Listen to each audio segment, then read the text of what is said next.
Most are afraid of unknown depths, skirting shores thinking world flat, and with the island girls in celebration of new religion. Nobody led me or said this way.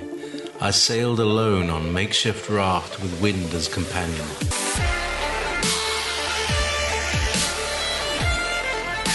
Fate for deliverance, confidence enough to assess new disposition.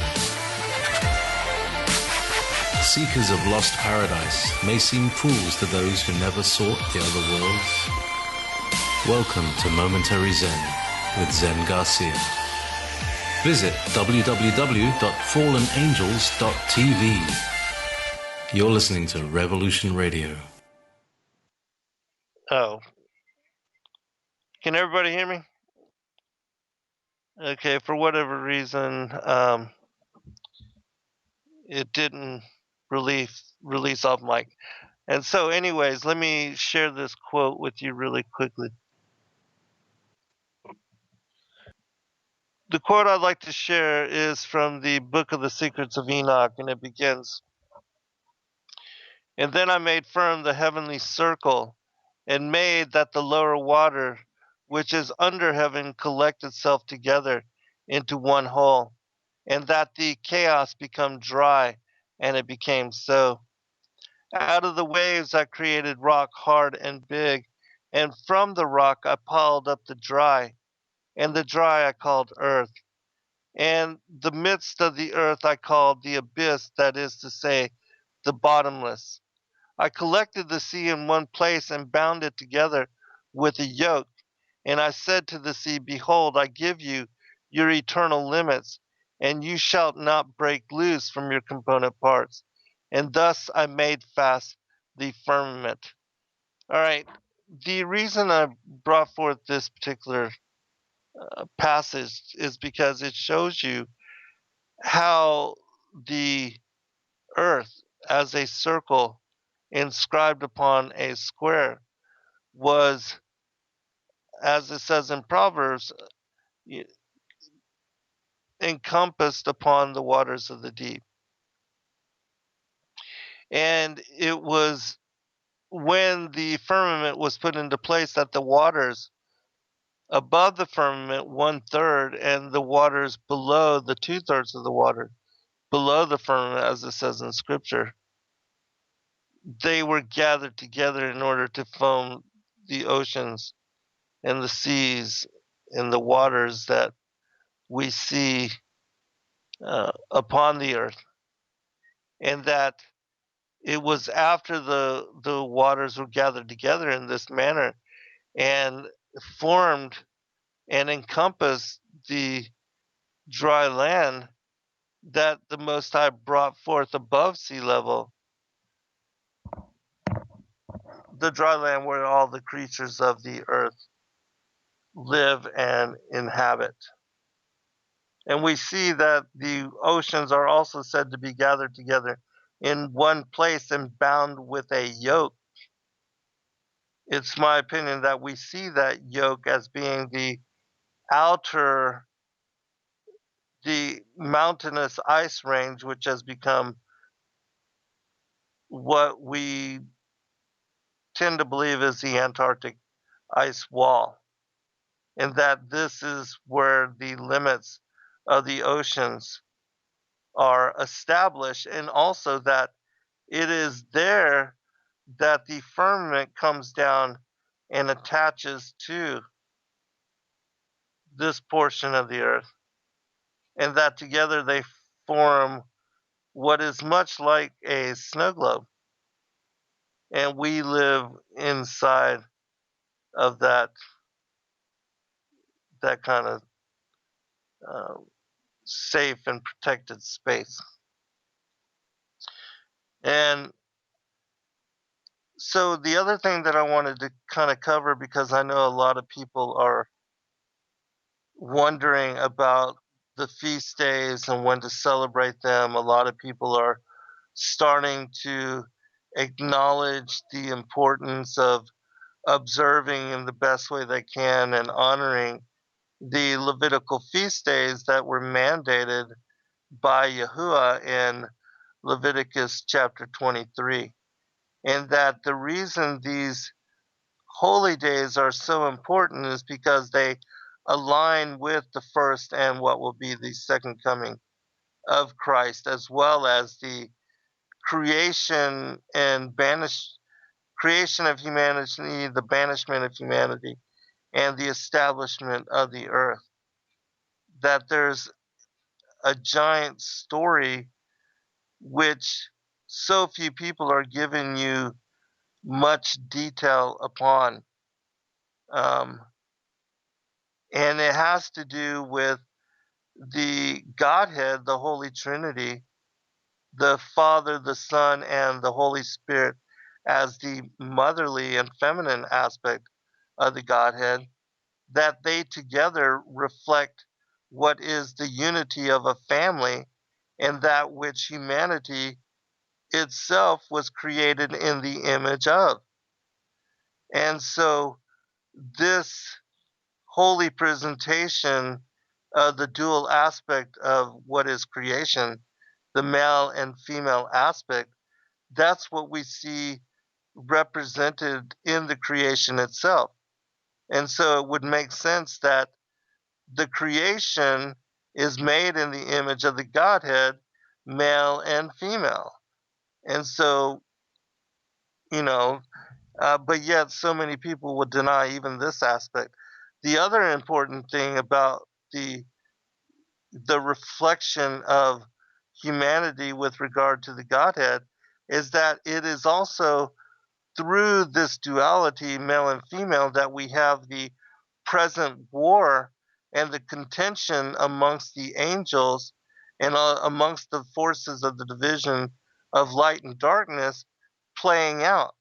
That it is in the human world and upon our reality that the next aspect of the war in heaven is playing out.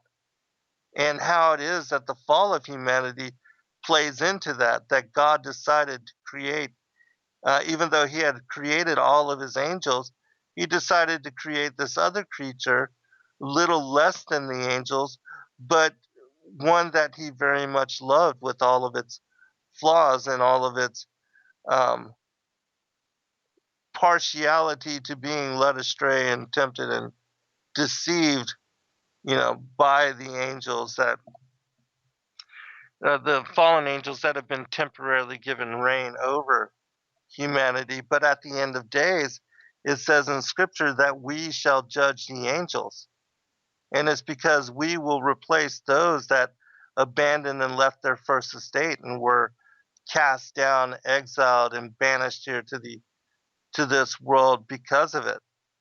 And then those that lusted after the daughters of Cain and that falling in temptation were led astray into carnality and gave up even their eternity, gave up their immortality in order to be in um, physical love with the women that they found informed, embodied by the daughters of Cain.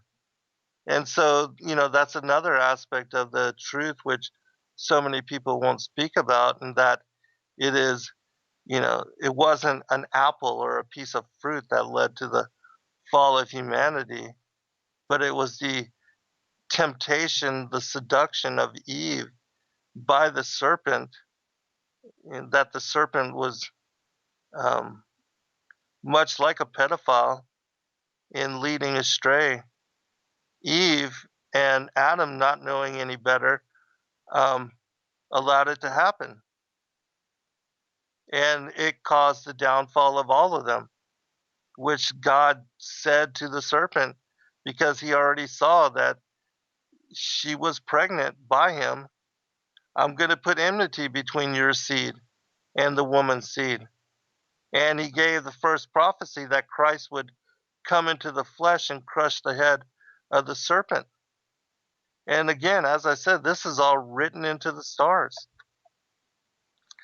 But, it's another one of those things that most people don't understand the story in the fullness that they should, because they don't accept certain aspects of truth and being vehemently opposed to them because they go against, what they've been taught in mainstream churchianity, they will not open themselves to the possibility of either that, the Godhead is male and female, or that the fruit could have been sexual deviance, which is why, again, it says that Eve had lost her virginity due to eating this apple, which, again, it can only be explained that a woman loses her chastity, her virginity, as it says in 2 Corinthians chapter 11,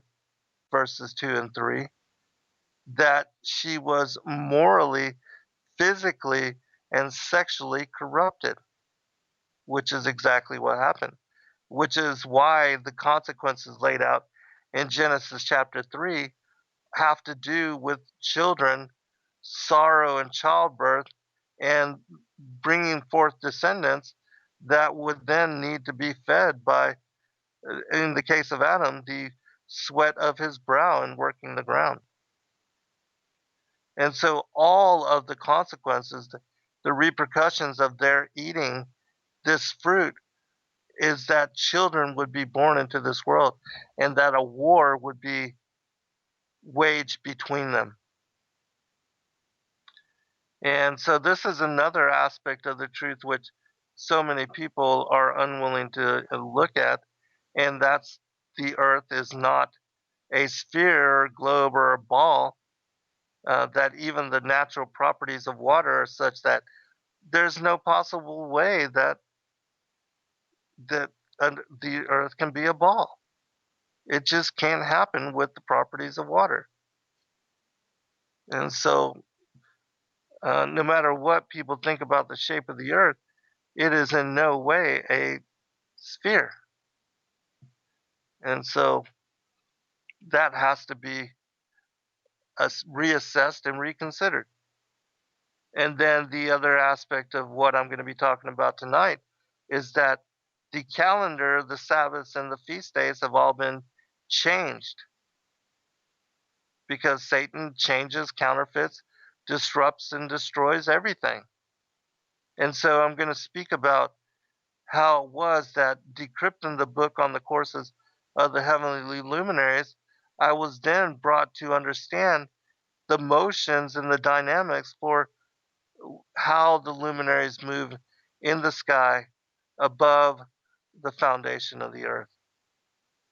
And that understanding these motions, one can easily determine what the correct calendar is that we are supposed to follow, because it is the natural one, and it is the one that is determined by the movements of the heavenly luminaries.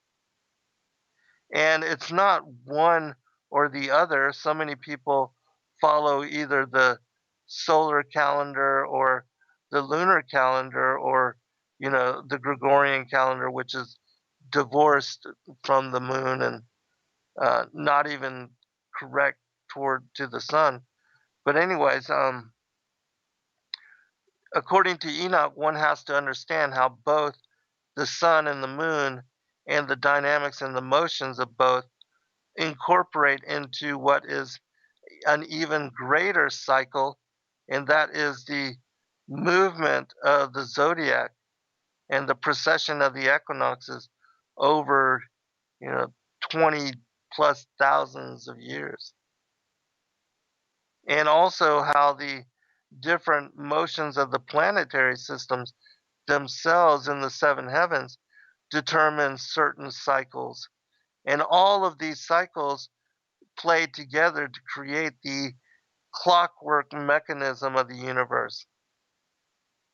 And this is what I'll be speaking on at the conference in November. I know I won't have enough time to really cover it all, but I will be sharing in book form explanation of these motions as well.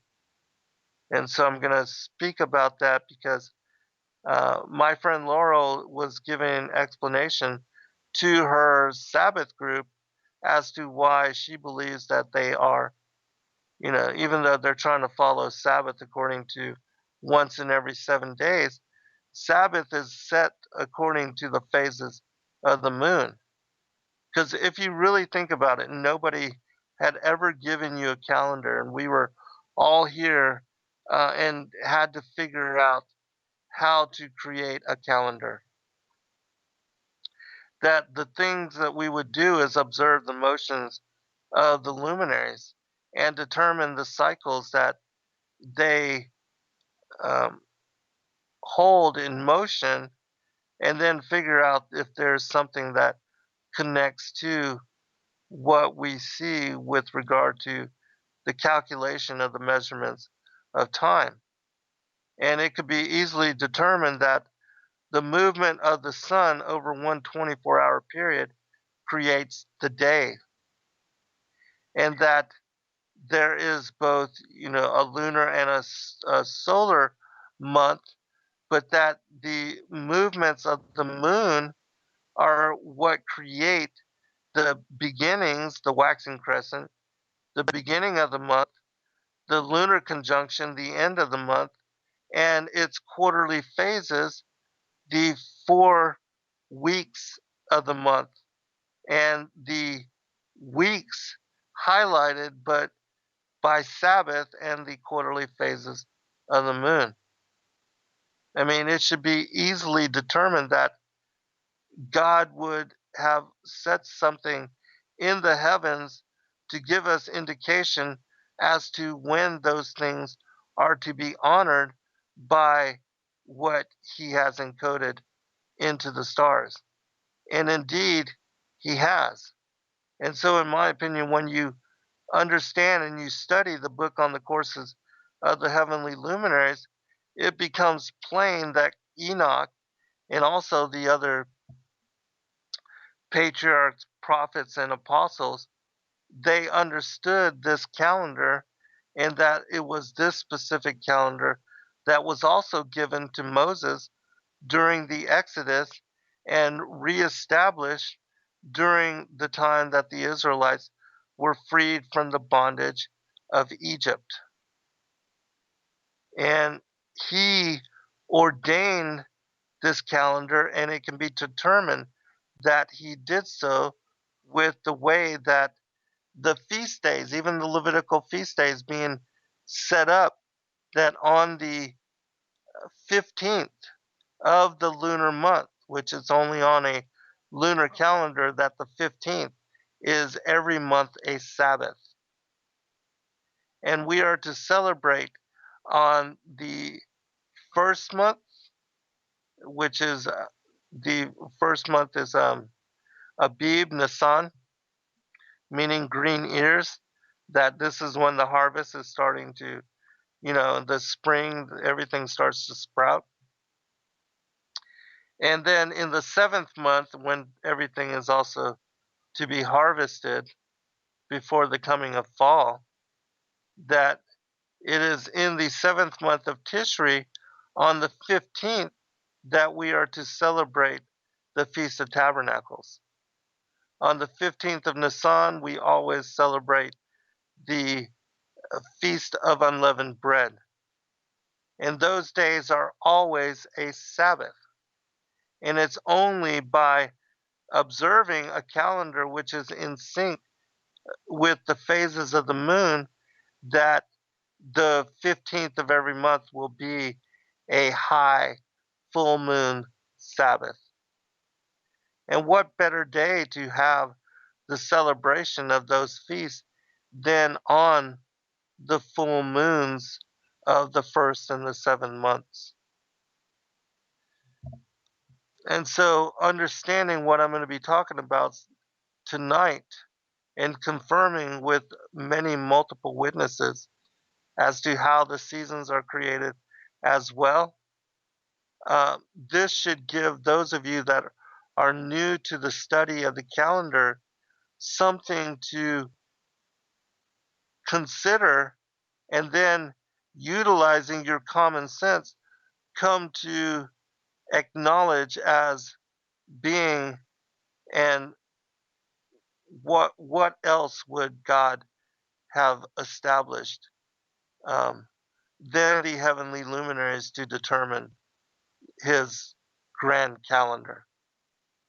And so if it doesn't make sense to you after tonight's show, I just don't, I guess people can believe whatever they want, but in my opinion, common sense lets us know that God has put heavenly signs, these luminaries, the greater and the lesser luminary, to mark what he says in the Targum rendition of Genesis, the creation of the luminaries, as the days, the weeks, the months, and the years, as well as the Sabbaths and the feast days, the Moedim, the appointed times.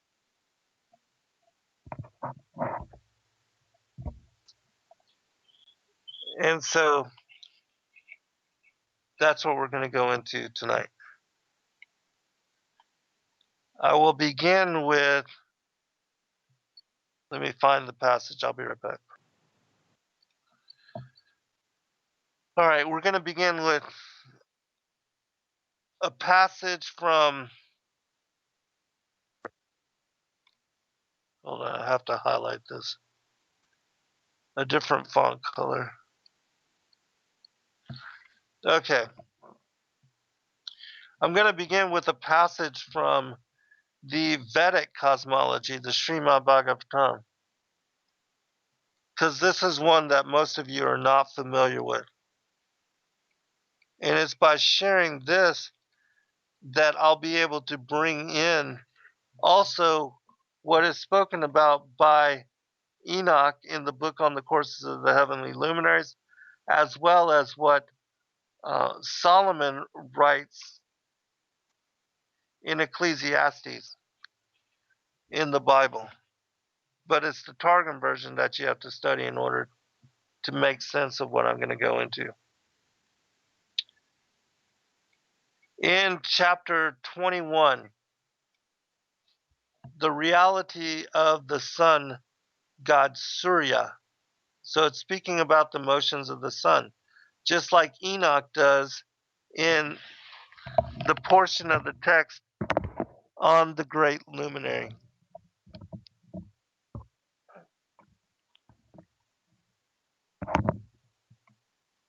That sun passing through the north, through the south, or crossing the equator is known differently depending on its slowness, swiftness, or equality of movement. And what it's talking about here is when the sun is moving towards the Tropic of Capricorn, it moves in slower revolution because it has less distance to travel over the course of a 24-hour day. When it's moving towards the Tropic of Capricorn, the sun moves very much faster and is in rapid motion in order to keep and to travel that amount of distance in covering, again, a 24-hour day. When it is of equality of movement, that is when the sun is located on the equator for the autumnal and vernal equinox. And it is on those 2 days of the year that it divides the night and the day into equal 12-hour portion. In its rising and setting or staying up in different positions, it is making long, short, or equally long days, while it, as ordained, moves through the different signs of the astrological zodiac, beginning with the sign of Makara, which is Capricorn. And here in the Vedic cosmology, sort of like what our Gregorian calendar, they begin their calendar with the winter solstice, which in the book of Enoch on the courses of the heavenly luminaries, God starts the year with spring. and with the vernal equinox. But here in the Vedic cosmology, it's a little bit different. They begin with the winter solstice.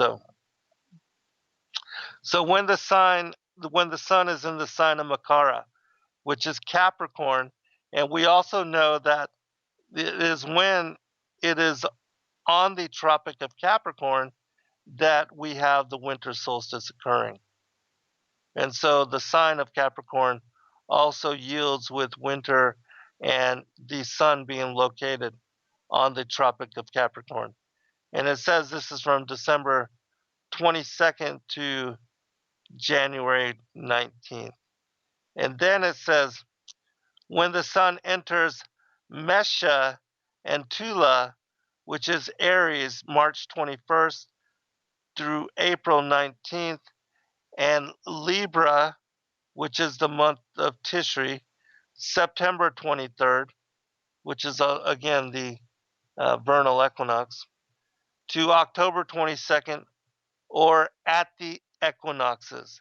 So it's speaking about the two equinoxes here, as I had stated previously, which is also the equinoxes and solstices are very important. They are the leaders for the beginnings of the seasons, according to the book of Enoch, as I will also elaborate upon. The days and nights are of equal length. When it moves through the five first ones headed by Vishaba, which is Taurus, April 20th through May 20th, the days first increase for Taurus, April 20th through May 20th, and Gemini, May 21st through June 20th, and then decrease by half an hour every month, depending on their latitude. When it passes the 5 months beginning with Vrishek or Scorpio, October 23rd to November 21st, the lengthening and the shortening of the days and nights works opposite until the sun moves towards the south.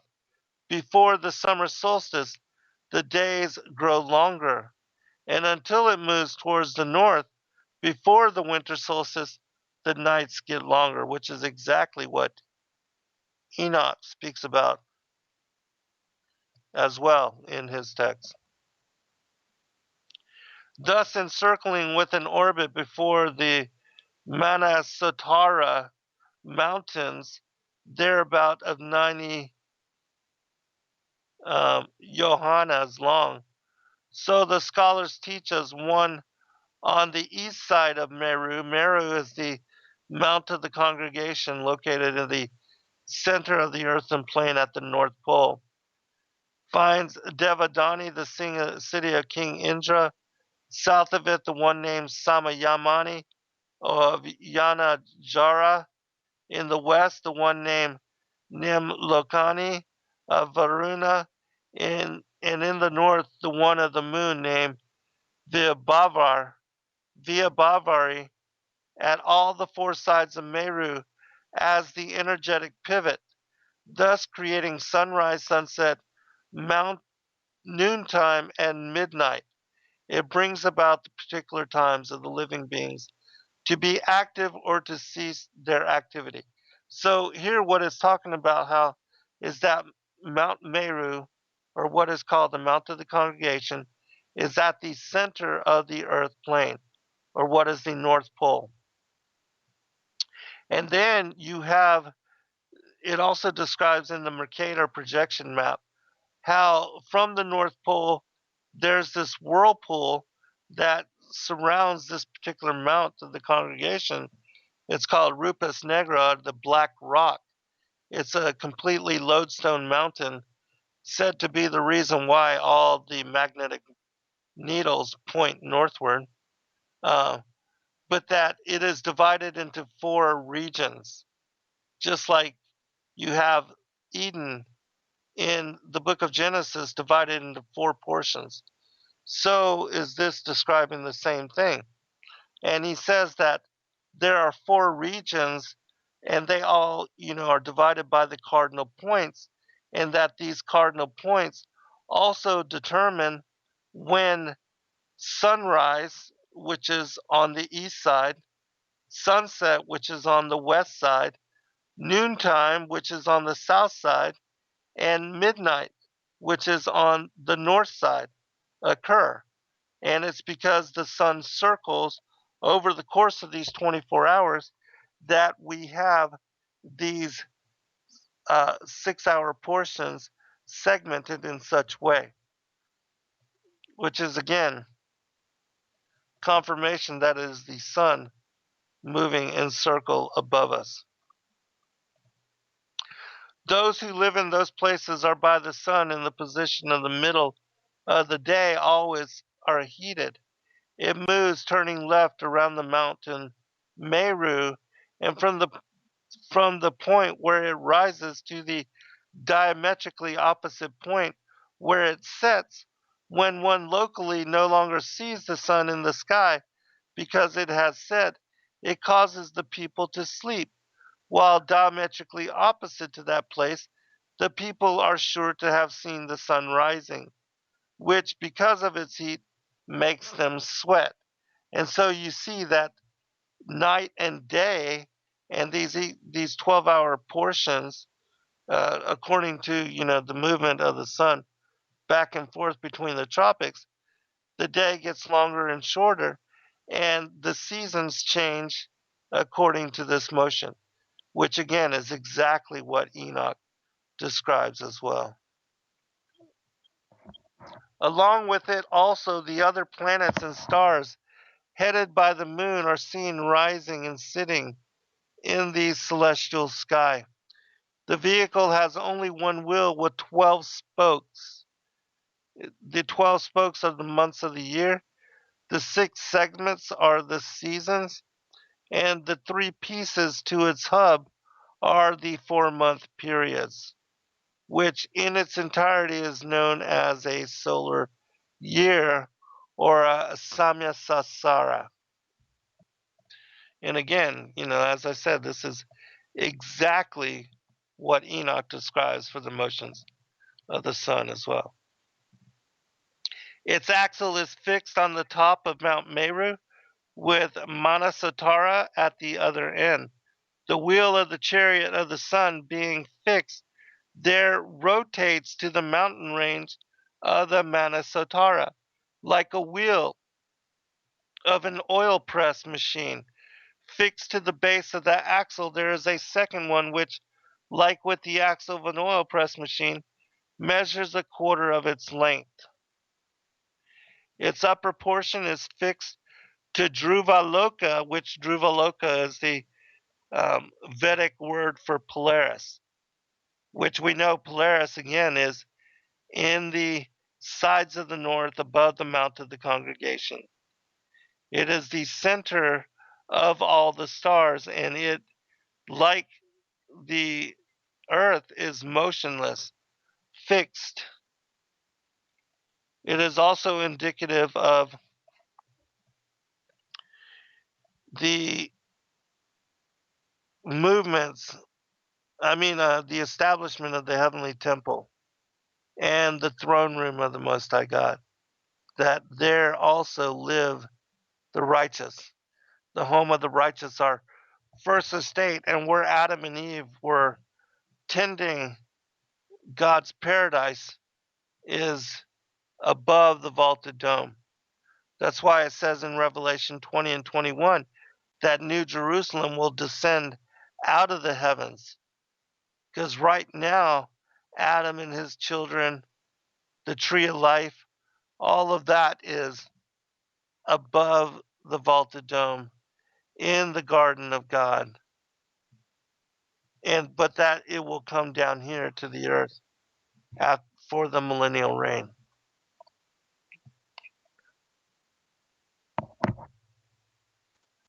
All right.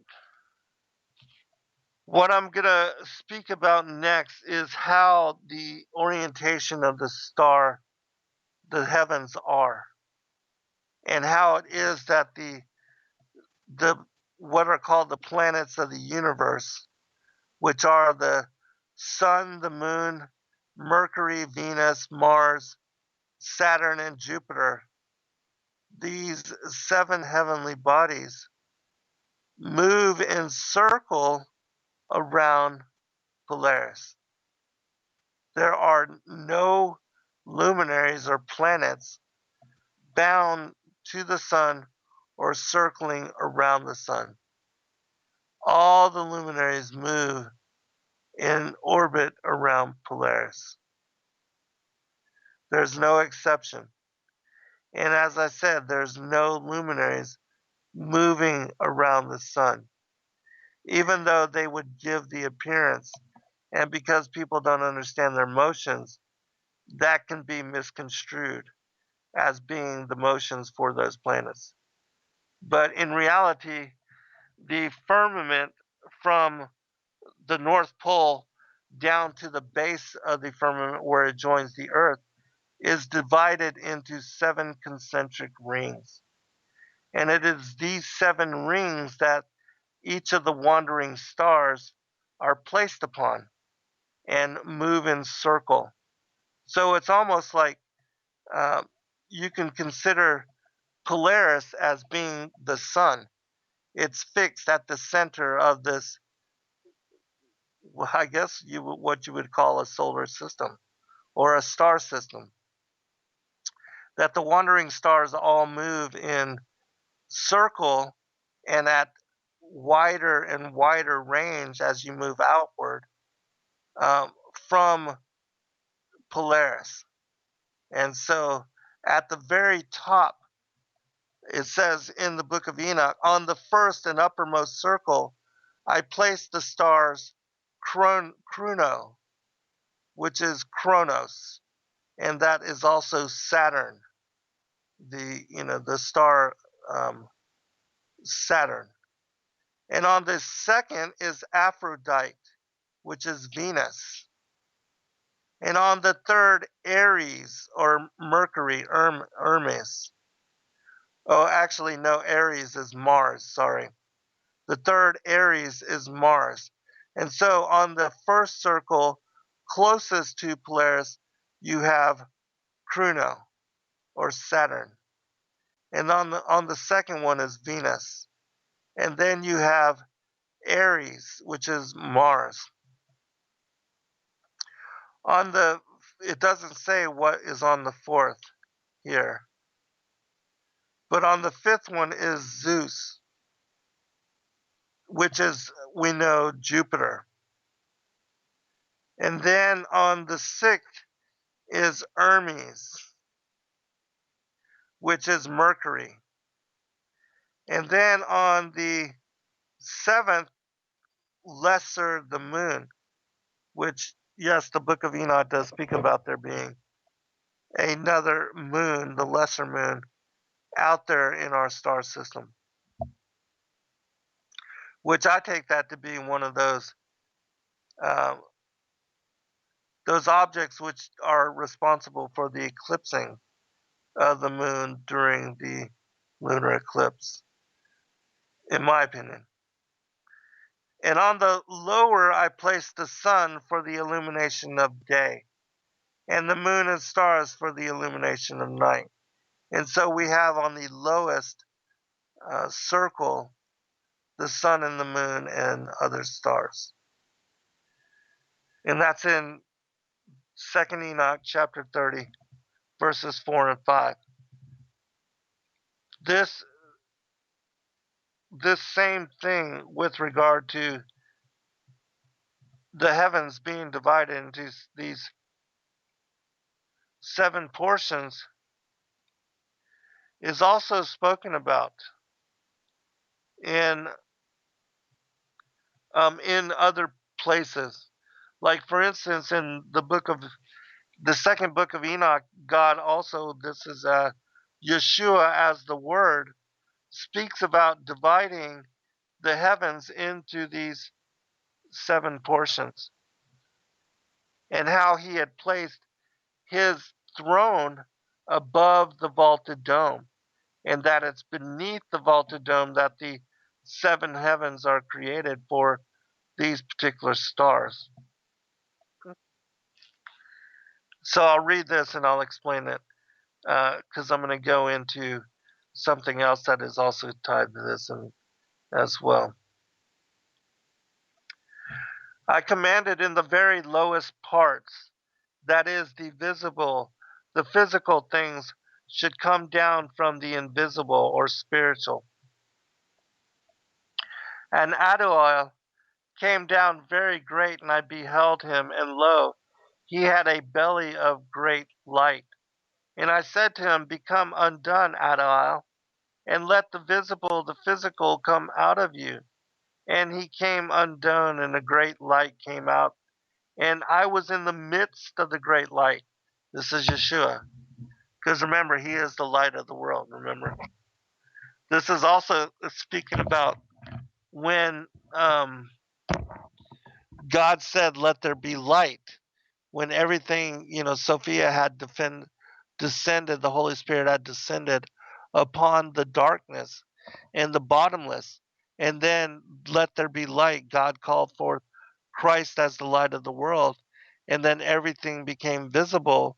And then you had, the firmament put into place, the dry land being separated from the waters, the sea level.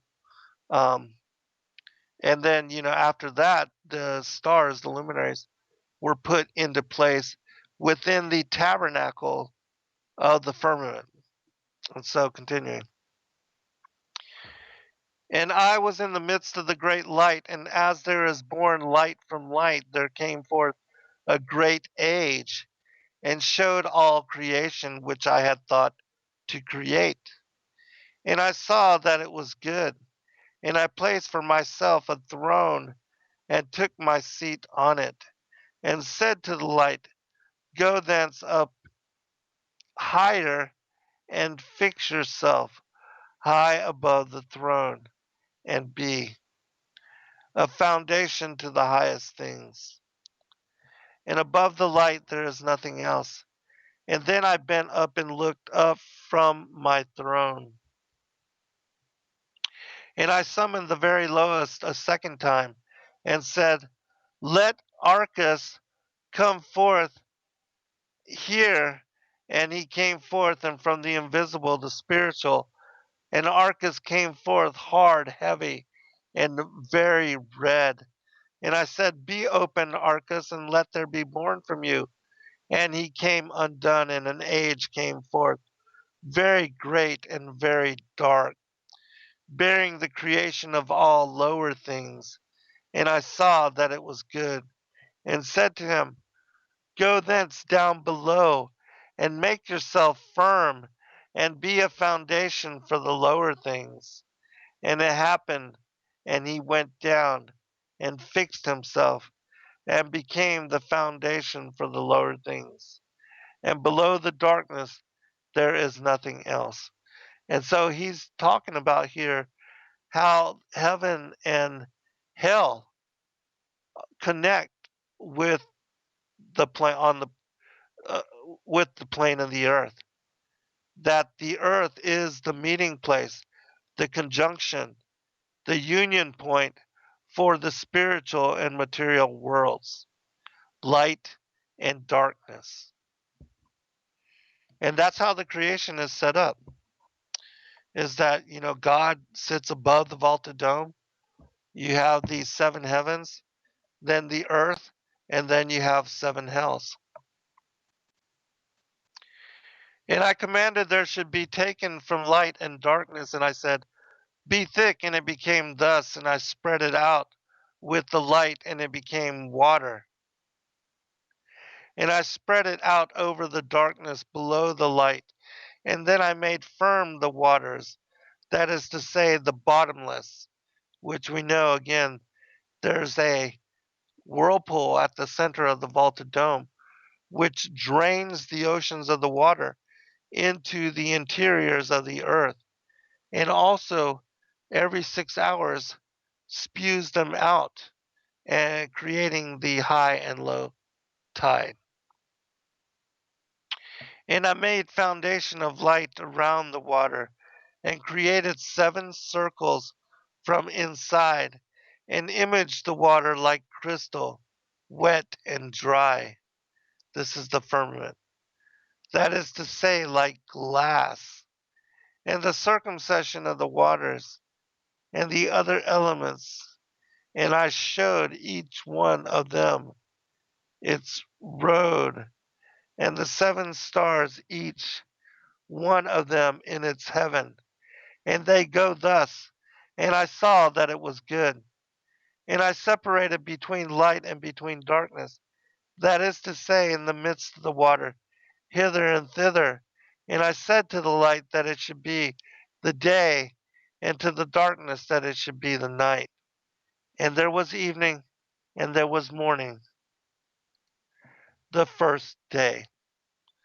And so you see, again, that the separation of light and darkness, the spiritual from the material, it is describing the creation of the earth and the heavens, the firmament, and also hell beneath.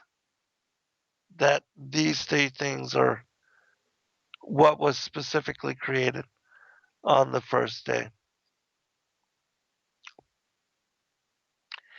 And then I made firm the heavenly circle, and made that the lower water which is under heaven collect itself together into one whole, and that the chaos became dry, and it became so. This is what I read earlier about how the dry land then appeared, the oceans were gathered together, sea level, all that. All right, a couple other passages about the seven heavens and how it is that the wandering stars hold. Um, I'll read one more passage before the break, I believe. Many of the ancients supposed that there were concentric spheres which were transparent but solid, and that these spheres revolved around the earth, carrying the heavenly bodies with them. In one of these spheres they supposed was the sun, in another the moon, in another the fixed stars, in another the planets, and it was the harmonious movement of these concentric and transparent orbs, which it was supposed produced the music of the spheres. That's from the Sefer Yetzirah.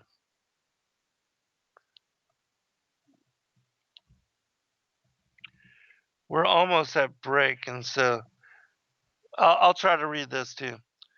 On the fourth day, God made the luminaries, the sun, the moon, and stars, of three substances, air, light, and fire. He took aerial material and prepared vessels like lamps and mixed the fire with light and filled them.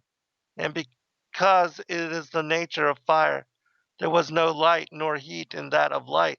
The fire imparted heat to the light, and its light gave luminosity to the fire. And from these two were the luminaries, the sun, moon, and stars fabricated. All right, I think we're at break. We'll be right back for next hour.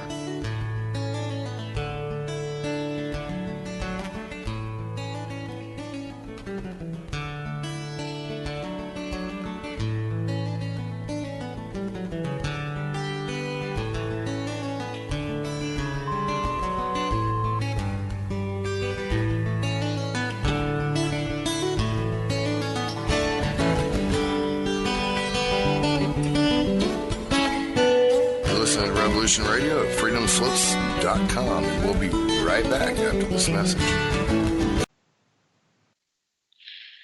Okay, I do believe we are now at the second hour, and so I appreciate all of you, and hopefully you'll give me a shout out in the chat to let me know we're good.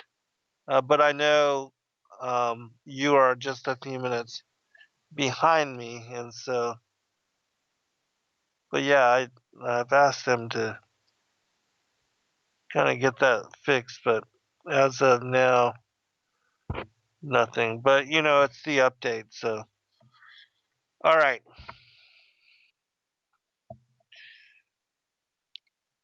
Going back to the passage that I was reading from.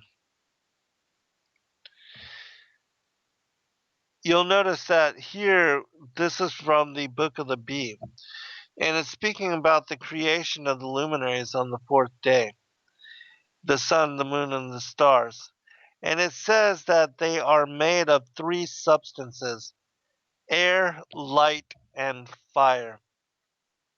You notice that the earth was not mentioned as an element or a component of what the luminaries are made of, but they are made of air, light, and fire, which um, which would make sense, to me. Kind of the air and the combustion, the fire, and then the luminosity that somehow. Well, it says also in the Book of Enoch that, like for instance, the sun is the light of 1,000 angels, and that all of the stars are individual luminaries themselves, different celestial beings. And it says that they are all appointed to come forth at certain time, and that if they don't come forth, like the seven wandering stars that didn't come forth in the time appointed them, they were then banished to outer darkness, and they were replaced by other luminaries that took over their cycles. But that all the stars are celestial hosts, and they all encompass, encircle the Most High's throne, because He sits at the center, and then all of them move in circle, praising and singing to the Most High God. And that's what we see as the heavenly, the music of the spheres, as some people allude to it. All right, and he also says that from these two were the luminaries, the sun, the moon, and stars fabricated, that is, the light and the heat. The path of the luminaries is beneath the firmament, and they are not fixed as men have foolishly stated, but the angels guide them. Mar Isaac says that the sun performs his course from the east to the west and then goes behind the lofty northern mountains the whole night until he rises in the east. This is exactly what the Vedic cosmology said that I just read from. And there are other rabbinical commentaries that speak about the seven heavens and how, again, it is these concentric rings that the firmament is divided into, that the orbits and the paths of the wandering stars are guided by the angels. And they have to do their duty every day by coming forth in their appointed time, because everything works like calendar, like clockwork. Many other ancient rabbinical commentaries also speak about these seven subdivisions, which, like the book of Enoch, describe the heavenly objects bound in tabernacle to them as being the sun, moon, Mercury, Mars, Venus, Saturn, and Jupiter.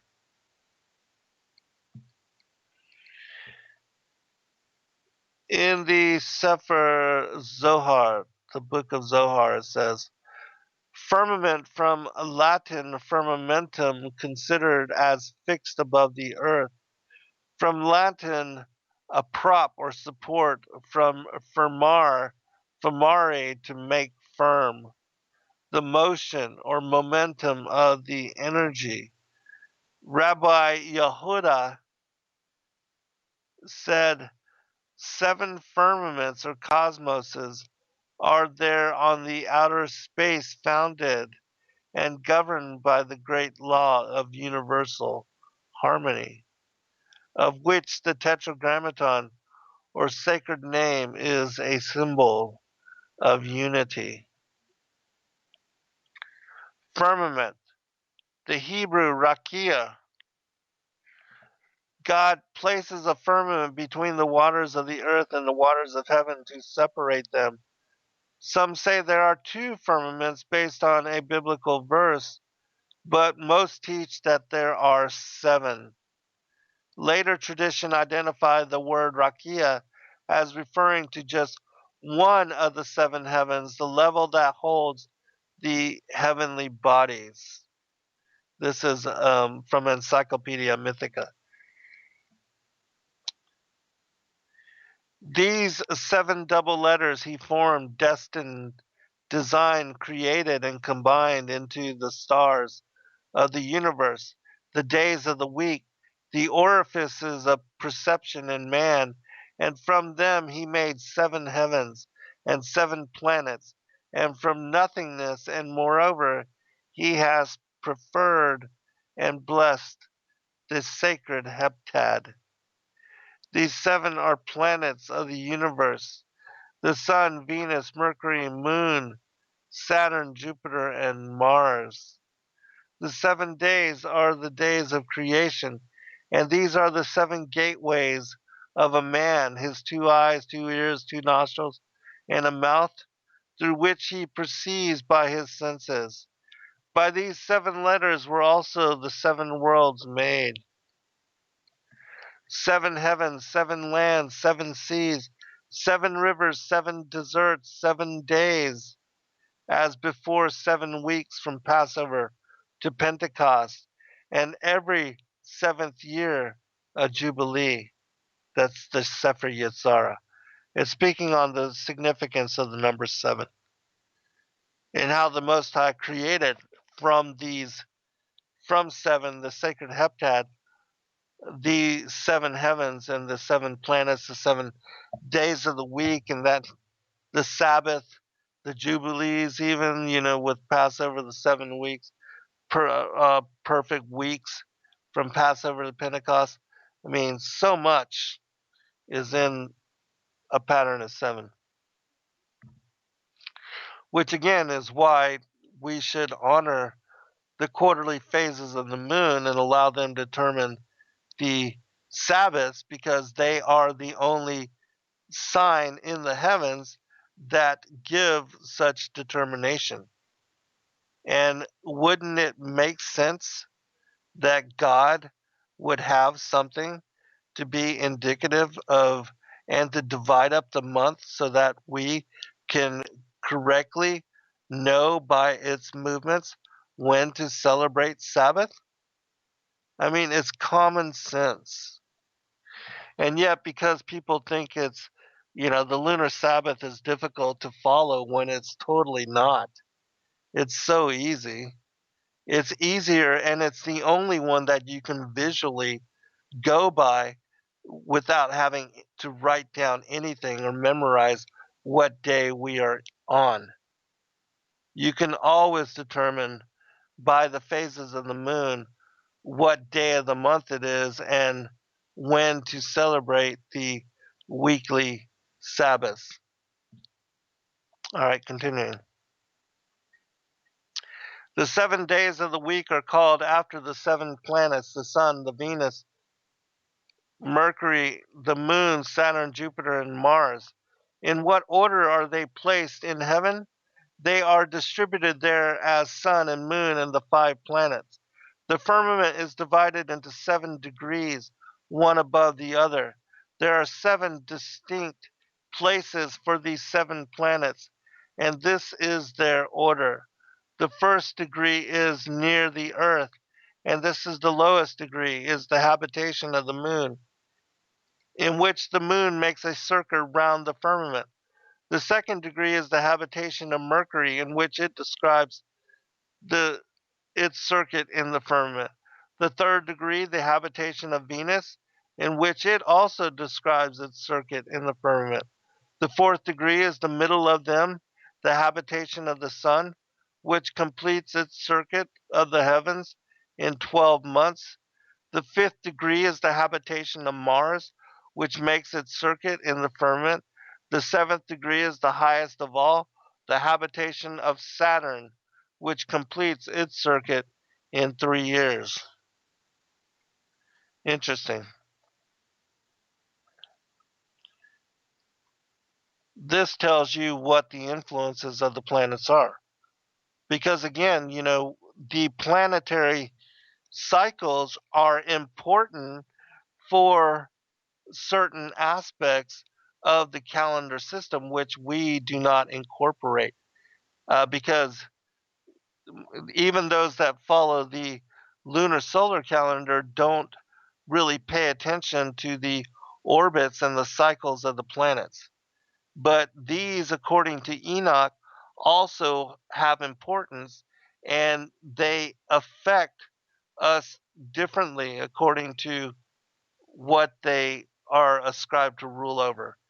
And I know a lot of people believe that this is uh, astrology, but it's astrology was linked to astronomy and the movement of the stars back in ancient times.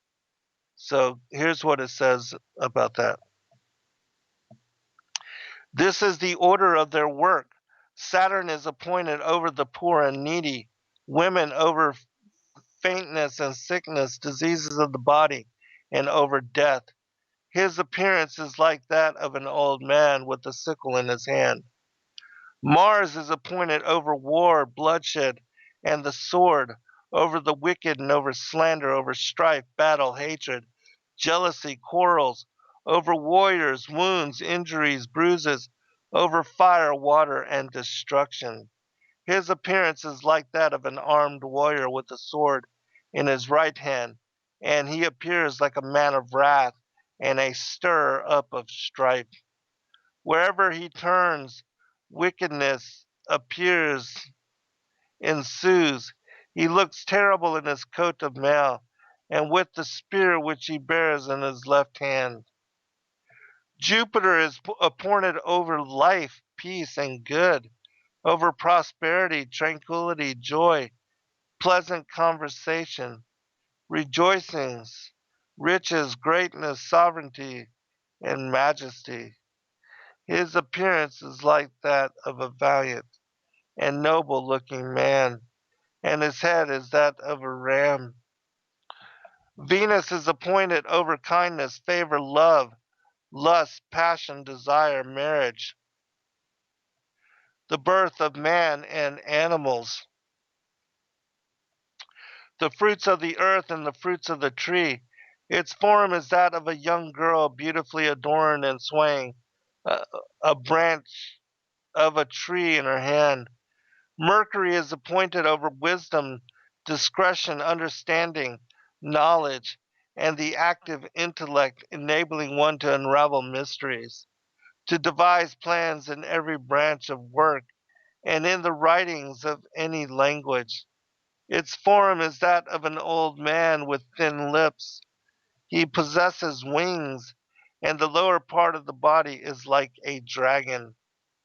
The sun is appointed over light, to separate light from darkness, and through it to enable us to calculate the days, months, and years, and to do every kind of work, to make any cunning work, to walk in a distance, and to migrate from city to city and from town to town. The moon holds the key of heaven and earth, and is appointed over morning and evening. She is set over all creatures to lead them in the right, wrong way, although she has no power in herself either to do good or evil. But everything is done by order and command. Everything was created by means of the word of God. Hence, the rabbis have said that the orbits of the sun and the circuit of the moon, the order of the stars, the arrangement of the planets, the calculation of the circuits, the lengths of the days and the division of the hours, which are at first long and then become gradually shorter, are all the work of God. And so you see, even in these passages that we have basically the, the seasons laid out and these same motions and the circuits, again, the circuits, like it says in Psalms, that the sun, the tabernacle, about the tabernacle of the sun, the sun and the moon are circling above the face of the earth. And all of the luminaries move around Polaris. I would also ask one to look up the word that we get for the word sun. It is the Hebrew word shemesh, Shemesh, shemesh. And this word comes from the Hebrew word shamash, which means to move swiftly, to run rapidly. And that's exactly what the sun is doing. So even the word that we get to describe, or the word that we get for sun, is associated to its movement, and which is why again we see that Joshua was given the authority to stop the sun and the moon, whereas in the heliocentric model for the world, it is the sun, is the earth spinning once daily as it annually orbits around the sun that should cause it to go down in setting. Um, and, that's what we find. But I've also seen where people have watched sunset with a P900 or P1000 camera. And then after the sun has supposedly, reached the vanishing point and disappeared uh, over the supposed curvature of the earth, that they zoom in on it and they bring the sun right back over the horizon, which shows to you it's not disappearing over any curvature. It's just getting so far away from us that we can't see it anymore. And yet the P900 will bring it back into focus, bring it back into zoom, and bring it back up over the horizon, which again shows you that the sun setting is not it disappearing over the curve, but it leaving our perspective and the limitations of what is our visible eye. All right.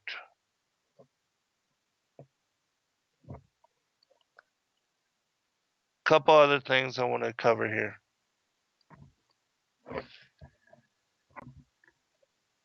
Let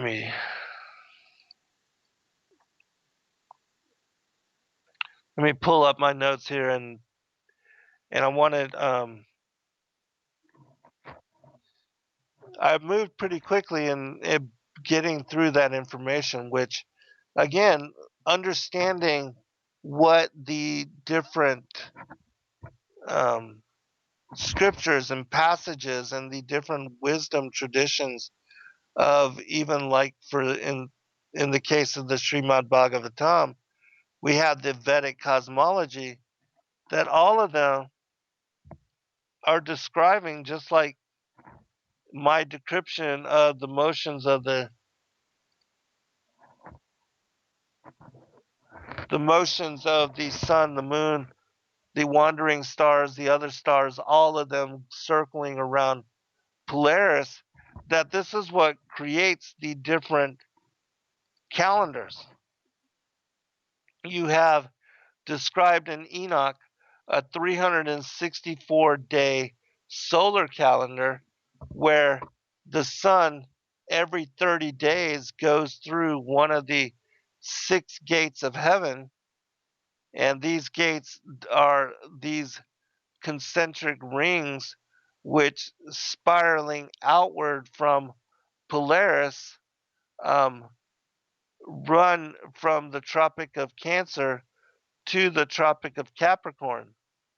The first 3 rings divide the Tropic of Capricorn from the equator, and then the three innermost rings are the ones that divide the Earth from the equator to the North Pole.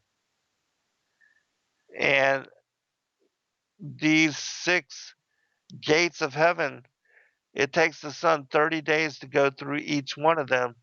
And then on the equinoxes and the solstices, it's either crossing the equator or reaching its southern or northern limit. It reverses course and begins moving the opposite direction. And these are the 4 days that also mark the beginning of the seasons. And as I said, the days and the 364-day year divide the solar calendar into these 91-day segments. And this calendar also falls in line with what is the lunar calendar, and the lunar calendar determines the observance of the months, the beginning of what are the months, beginning with the waxing crescent, that this is the first day of the lunar month. And then we have 4 7-day weeks, which aligning to the quarterly phases of the moon, set the sabbaths. And this is a 354-day calendar. So every year, this calendar is 10 days short of what is the lunar calendar, the solar 364-day solar calendar. And so Enoch combines these two calendars simply by adding a 13th month every 3 or so years according to the metatonic cycle. And this 13th month is aligned with the barley feast. And so whenever it turns to be March, the beginning of the year, what we consider to be the vernal equinox, if it is still cold in wintertime and the barley crop is not ready to harvest, meaning you can't have the Passover and the uh, festival of first fruits, well, then you can't have the beginning of spring. And so then you add this 13th month, Adar number 2, every 3 years or so, again, according to this metatonic cycle. And so this is what keeps the two calendars in sync with one another. It's not very difficult at all. It's, in my opinion, a lot more and visually accurate according to the motions of the sun and the moon and how they relate together. And then you have two other star patterns to consider. That is the planetary motions and the great cycle, which, for Mercury it's short, and for Saturn it takes 3 years for it to form one circle. And so these patterns also are considered with their influence on the different things that I read about earlier. Wealth, love, health, well-being, war, money, wisdom, prosperity, kindness. All of these things are determined also by these star patterns according to what is written about and spoken about in astrology, and is also linked again with the movement of the stars and the patterns of the luminaries in the sky. The other thing is as I said, the larger um, movement of the zodiac and the precession of the equinoxes. over a 25,000 year cycle. That's called the Great Year. And we move through one of the houses of the zodiac every 2,120 years, if I'm correct. And so that's what creates the bigger calendar. The real big calendar is, again, the motions of the sun through the zodiac. I'm going to read just a couple other quotes that speak about and confirm how it is that the luminaries are the celestial beings, the angels, which are, as Moses describes in Exodus chapter 24, verse 10, as Enoch, Zechariah, Ezekiel, all the different prophets describe when they are taken up to the throne room of the Most High God.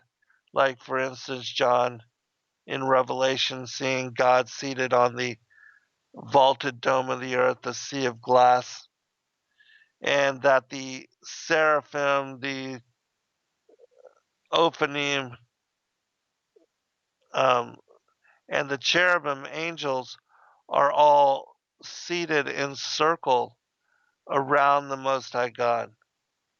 They all worship and come before Him in presence in similar manner as what we see of the star trails, the star patterns, the luminaries as they move in circle around Polaris. It says, the ministers of the glorious face in the abode of the gods of knowledge fall down before him, and the cherubim utter blessings. And as they rise up, there is a divine small voice and loud praise. There is a divine small voice as they fold their wings. The cherubim bless the image of the throne chariot above the firmament, and they praise the majesty of the fiery firmament beneath the seat of his glory. And between the turning wheels, angels of holiness come and go, as it were a fiery vision of most holy spirits, and about them flow seeming rivulets of fire like gleaming bronze, a radiance of many gorgeous colors, a marvelous pigments of magnificently mingled. The spirits of the living God move perpetually with the glory of the wonderful chariot. The small voice of blessing accompanies the tumult as they depart, and on the path of their return they worship the Holy One. Ascending, they rise marvelously. Settling, they stay still.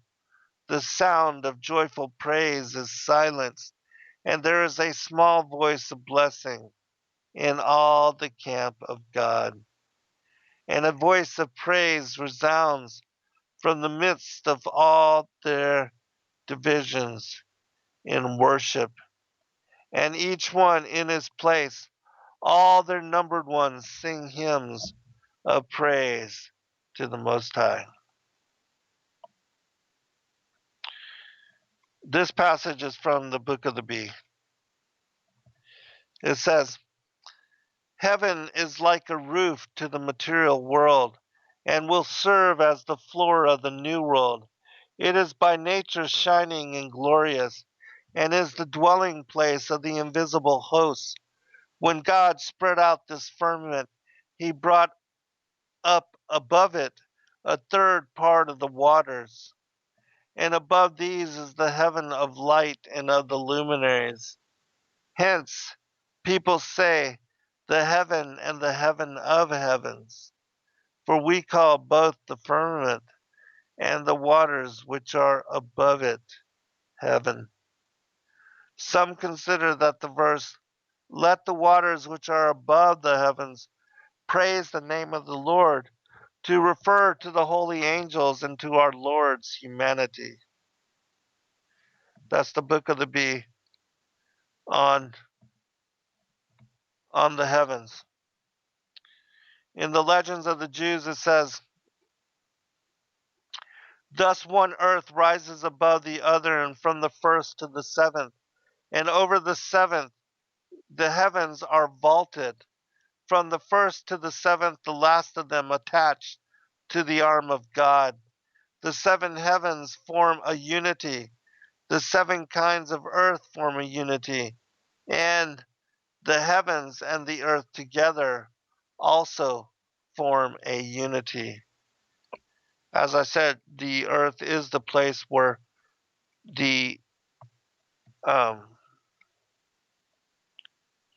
the the hell is below us. The seven levels of hell come together below us. All right, one other thing here, and then I'll just share some comments.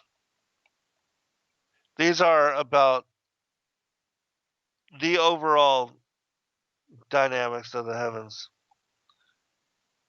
Though the heavens and the earth consist of entirely different elements, they were yet created as a unit, like the pot and its cover.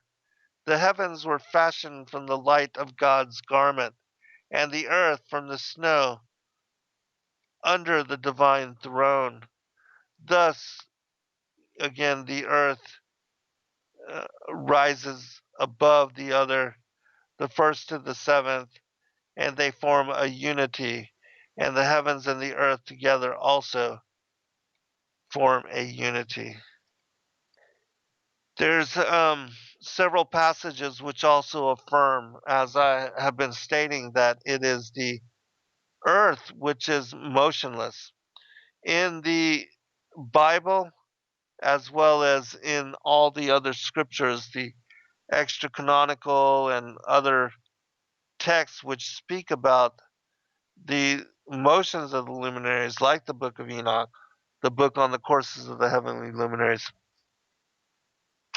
There's not one passage which attribute motion to the earth, but in fact there are several passages in the Bible which affirm that the earth is fixed, stationary, and motionless, and that is the luminaries, the sun, the moon, Mercury, Venus, Mars, Saturn, and Jupiter, that these seven objects all together move in circles in their orbits above the face of the earth. And you can find that in the book of Enoch, chapter 74.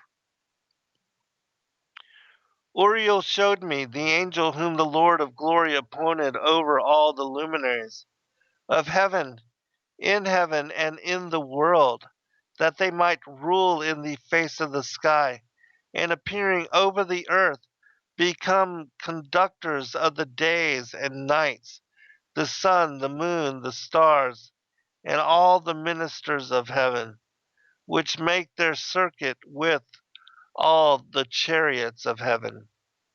And so, here again, we see that is the luminaries which move. The sun looks down on everything with its light, and the work of the Lord is full of his glory. This is the wisdom of Jesus, son of Sirach, chapter 42, verse 16. In second Jubilees, and the sun rose above them to prosper them, and above everything that was on the earth, everything that shoots out of the earth, and all fruit-bearing trees, and all flesh. So, again, we see that the luminaries are created, placed into the firmament. And God said, let there be lights in the firmament of the heaven to divide the day from the night, and let them be for signs and for seasons, and for days and years. And let them be for lights in the firmament of the heaven, to give light upon the earth. And it was so. And God made two great lights, the great lights to rule the day, and the lesser light to rule the night. He made the stars also, and God set them in the firmament of the heaven, to give light upon the earth, and to rule over the day and over the night, and to divide the light from the darkness. And God saw that it was good. Which I want to pull up the Targum rendition of that, because, in my opinion, the Targum gives greater detail on every chapter and verse, and if people read it, they'll get a lot more detail on things that are seemingly left out of the scripture. And the Lord said, "Let there be light," and to enlighten above, and at once there was light. And the Lord beheld the light, that it was good, and the Lord divided between the light and the darkness. And the Lord called the light day. He made it that the inhabitants of the world might labor by it, and the darkness called he night. And he made it that in the creatures might have rest, and it was evening, and it was morning the first day. Let me go to. And the Lord said, "Let there be lights in the expanse of the heavens to distinguish between the day and the night, and let them be for signs and for festival times, and for the numbering by them the account of the days, and for the sanctifying of the beginning of the months, and the beginnings of the years, the passing away of months, and the passing away of years, the revolutions of the sun, the birth of the moon, and the revolvings of the seasons." And so you see that in these passages that we have specifically the beginning of the years, the passing away of the months, the passing away of the years, the revolutions of the sun, again, the circuit of the sun, the birth and the moon, and the revolvings of the seasons, all connected to these two luminaries. And that it is, we are to determine these movements by how the luminaries are established in their circuits in the skies. And let them be for signs and for seasons, and for the sanctifying of them of the beginning of the months and the years. And so, again, in my opinion, all of us should be watching and counting the passing of time according to the motions of the luminaries.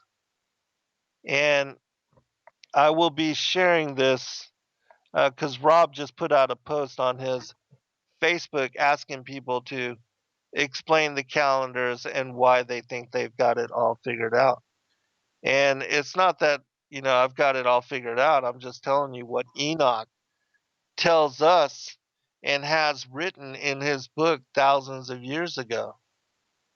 And that this information is what is still there for humanity to understand, but it takes accepting that we live in an enclosed system, and that it is the luminaries which move above the face of a motionless earth, which gives us these cyclical motions and movements, and that the motions of the sun, the moon, the stars, and also the zodiac are what give us the great calendar. And the universal clockwork system. And as I said, I'll be putting this together in what will be my speech at the Flat Earth conference. I know I'm not going to be able to cover all of this, but I'm going to try to rush to cover what I can to make what I'm talking about relevant to the listeners. And then I will have my notes published in book form. I've got 150 some pages of notes. And so I want to kind of condense that into a for what would be for me a short book, 50 pages, a very large and detailed pamphlet. That would be kind of my effort into trying to condense the material into, short, precise questions. And I have a lot of questions as well that I will address in the debate should I ever get to them. I'll give you an idea of what those questions are. Let me get to the first part here. So much information in this.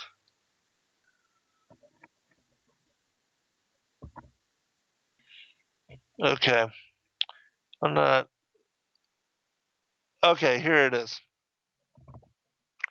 How is the Earth laid out? What is its shape? Which I'll share with you a few of the answers. But I won't go into the passages and the ancient sources that I have linked to this as well. The Earth is a square carved out by circular concavity. This concave basin gathers in singular containment the waters circulating below the firmament all together in one world ocean. The earthen plane is covered 2/3 over by water. The 1/3 forming the dry and habitable land was on the third day of the creation week elevated above what science calls sea level. The natural properties of water dictate that it will always stream downward in altitude towards containment, where gathered together it will form a pool and settle out in horizontal constant.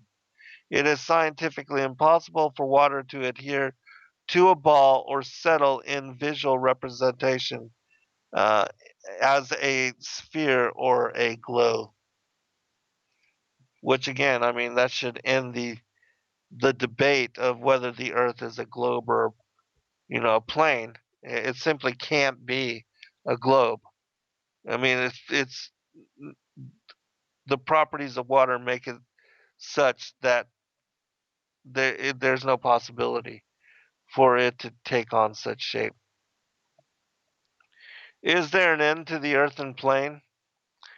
The area of land beyond the warming reach of the sun's transit forms the frozen outer mountainous rim of the Antarctic ice wall, which as rigid barrier constitute what the Bible references as the ends of the earth. Described in Psalms 19 and other passages, this region establishes the limit whereby the vaulted dome, merging with the earth, restricts in scope the range of the ocean's demarcation. It is the boundary restraining the waving motion of ocean movement, depicted as a laurel wreath on the flag of the United Nations. We believe this Antarctic ring to be the exterior limits of the Earth's habitable land. All right, that gives you some idea. Is the Earth hollow? According to Enoch, Lucifer and the rebel angels were cast from heaven on the second day. The pit created to accommodate their rebellion is what humanity refers to as Sheol or hell. The abysmal chasm or entrance which leads down into the interior of the earth and Satan's realm is found at the North Pole.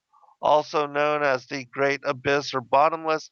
It is at this location that Job describes hell being exposed before the face of the Most High God. Enoch cites of this place that all the waters there are collected, drained twice a day in mighty whirlpool into the interior of the earth, and then reversing course, the same waters are expelled in geyser, which then flood the plain of the earth. This 6 hour rhythm causes and changes the cycle in high and low tide, which I attribute to being the pulsing breath of the life of the earth.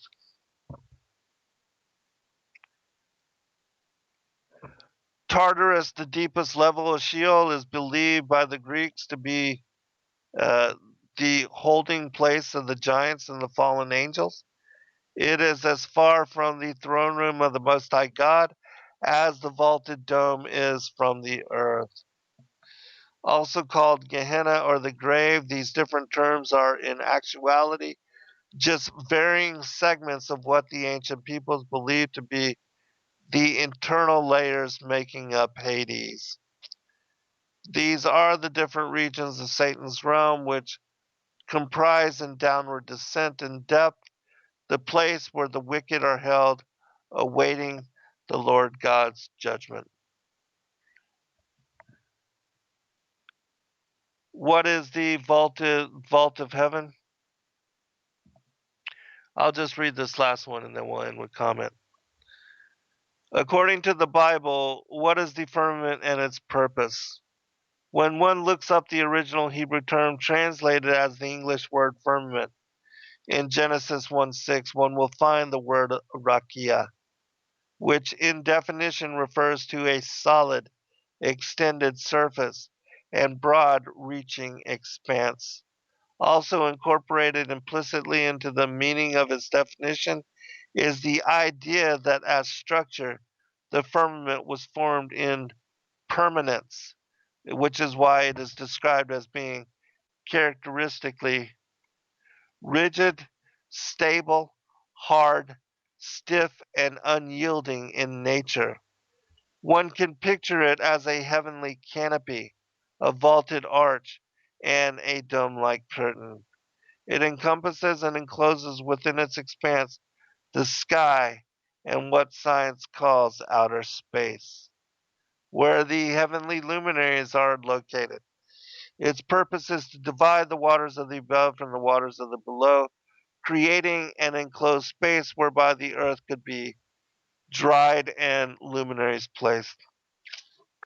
It is within this enclosure that the dynamic relationship between the earth, sun, moon, stars, and elements interplay to create home for the varying creatures manifest after the establishment of the earth, the heavens above, and hell beneath. I believe the firmament to also have been created as barrier to trap the rebel angels here to this time space dimensionality so that they could, at the end of days, be judged accordingly for their perpetuation of wickedness. All right, I'm going to stop there.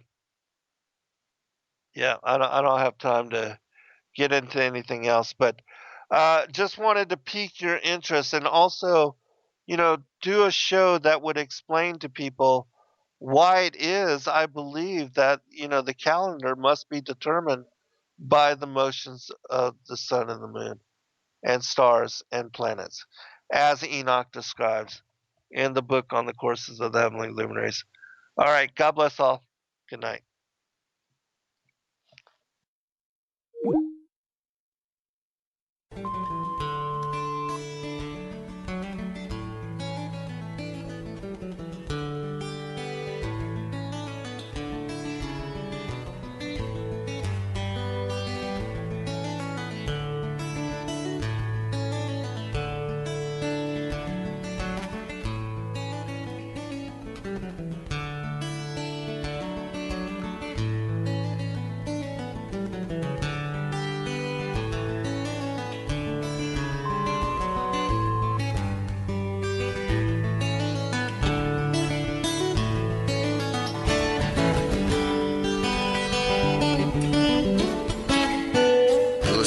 Revolution Radio at freedomslips.com, and we'll be right back after this message.